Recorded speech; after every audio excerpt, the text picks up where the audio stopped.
च्या लोकांच्या ज्या प्रतिक्रिया येतात त्या तुमच्यापर्यंत पोहोचलेल्या आहेत. आज जी काही लोक संयमानं बोलत आहेत, आजही तुमच्यावर त्यांचं खूप काही प्रेम आहे, परंतु प्रेम हे फक्त 2 आणि 3 दिवसापुरतं मर्यादित राहणार आहे. कारण परळीतली कुठलीही घटना सुरुवात होत नाही, परंतु एकदा जर का सुरुवात झाली तर त्या गोष्टीला कुणीही अडवू शकत नाही. तुम्ही आतापर्यंत प्रशासनाला गुंगवत राहिलात, पोलीस प्रशासन तुम्ही खेळवत राहिलात, अधिकाऱ्याला काहीतरी तुम्ही वेगळा आम्ही दाखवून परत त्यांच्याशी तुम्ही वेगळा खेळ सुरू केलेला आहे.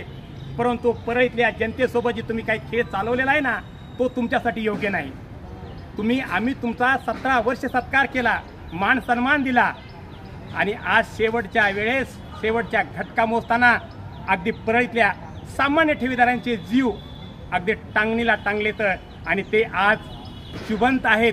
हे फक्त काही दिवसापुरते तुमच्यासाठी बोलणार आहेत, पण भविष्यात जर काही यांच्या काही जीवनाचं बरंबुरं झालं तर त्याला सर्वस्व जबाबदार फक्त कुठे आणि कुठे ग्रुपच राहणार आहे. लक्षात ठेवा. तुमचे कर्मचारी हे आमच्या ठेवी घेऊन जाण्यासाठी आमच्या घरी आलेले आहेत, लक्षात ठेवा.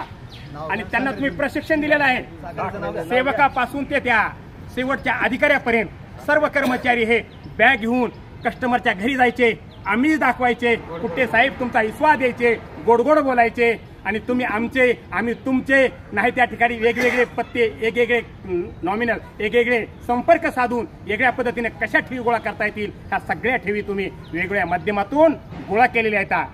तर आमचा तुम्हाला विरोध नाही ठेवी गोळा करण्याबद्दल, परंतु आमच्या जी ठेवी गोळा केलेल्या आहेत त्या आज आम्हाला सुरक्षित परत दिल्या पाहिजेत, आणि आम्ही त्यासाठी आज लढा उभा केलेला आहे. आज लढ्यासाठी जरी ही तुम्हाला छोटीशी पब्लिक वाटत असेल तर हे हजारो लाखो पब्लिक आहे. लक्षात ठेवा. जिल्ह्यातल्या प्रत्येक तालुक्यातल्या ठिकाणी झालेल्या बैठका ह्या वेगळ्या होत्या, परंतु परळीतली झालेली बैठक फार हिंसक आहे याची तुम्हाला जाण असू द्या. कुठे साहेब तुम्ही प्रत्येक तालुक्याला आज तुम्हाला जिथं वॉरंट निघाला ते जाता ना, तर तुम्ही डोलत जाता, दिमाखानं जाता, पण ज्या दिवशी तुम्ही परळीमध्ये येणार आहेत ना त्या दिवशी तुमची हरासमेंट फार मोठी होणार आहे. आमचे लोकप्रतिनिधी सुद्धा तुम्हाला सहारा देणार नाहीत, आणि आम्ही लोकप्रतिनिधीला बजावून सांगणार आहोत, बाबांनो आम्ही तुमच्या मतदारसंघातले, आमचा प्रश्न हा लयाला लावा. आम्ही फार कष्टाने पैसे त्या ठिकाणी ठेवलेले आहेत, कुणाच्याच कपडावर लिहिलेलं नसतंय उद्या काय होणार आहे ते. आणि लोकप्रतिनिधी असतात कशाला? ज्या दिवशी एखाद्यावर अन्याय होईल तो अन्याय दूर करण्यासाठी असतात. मग ह्या परळी तालुक्यातल्या लाखो लोकांवर अन्याय झालेला आहे, त्यांचा सुद्धा अन्याय तुम्हाला दूर करावा लागेल, आणि तो दूर करण्यासाठी आम्ही त्यांचे जाणार आहेत, बोलणार आहेत, त्यांना यथा सांगणार आहेत. त्यांच्यापर्यंत ही मेसेज सुद्धा गेलेला आहे. परंतु परत एकदा कुठे ग्रुपला, कुठे कुटुंबियांना आणि कुठे ग्रुपमधल्या सर्व कर्मचाऱ्यांना माझी कळकळीची विनंती आहे. जे काही कर्मचारी आहेत ना, ज्यांनी की कुट्टे साहेबांची सतत बाजू घेतलेली आहे, आणि कुट्टे साहेब उद्या येणार आहेत, परवा देणार आहेत, आपले आहेत, पैसे आले तर मेल आलाय, आणि कुटवर ठकवायचंय, शेवटची स्टेप आलेली आहे. आता लोकांचा जीव चाललाय, आणि तुमच्या मायला तुमच्या चुकीच्या गोष्टी सांगून तर वातावरण खराब करून टाकले. हरामखोरांनो लक्षात ठेवा, हा जर परळी तालुक्यातला पैसा जर लवकर नाही आला ना, तुम्हाला नंगे नाच करून या परळीमध्ये आणायचं काम करणार आहे. मग तुमचा एसपी तुमचा शेवटच्या टोकापर्यंत तिस्मार खान कुणीच काय करू शकणार नाही. सगळी आमची एकजूट झालेली आहे, सर्व जातीचे लोक एकत्र आलेले आहेत, यामध्ये कोणी तुमची बाजू घेणार नाही. तुम्हाला जे वाटत होते की आपले कुणीतरी आहेत, अरे 8 दिवसाला 2 दिवसाला तुमच्या छोट्या छोट्या खेड्यामध्ये बैठका होत्या, बॅग घेऊन जात होता, त्या गोरगरीब लोकांना आम्ही दाखवत होता, नाही ते ठेवीचे तुम्हाला जास्तीचे पैसे मिळणार आहेत असंही सांगत होतात, आणि ते पैसे तुम्ही बॅगमध्ये घेऊन येत होता. एवढा विश्वास तुमच्यावर टाकला, आणि त्या विश्वासाचं काय चीज केलं? शेवटच्या अंतिम टप्प्यामध्ये आम्हाला गाडी जायची वेळ आली.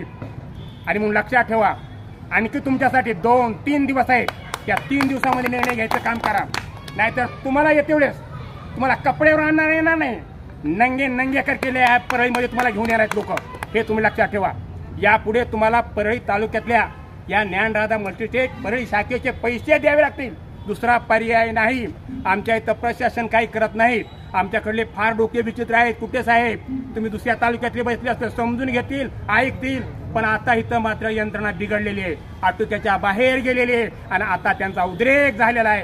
तुम्ही आपली कशी झक मारायची ती मारा, पण परळी तालुक्यातले पैसे येणाऱ्या 3 दिवसामध्ये नाही जर दिले ना, त्याचा परिणाम काय होतोय ते तुम्हाला इथं भोगावा लागेल. जय हिंद, जय महाराष्ट्र, योगदान सारखी जय.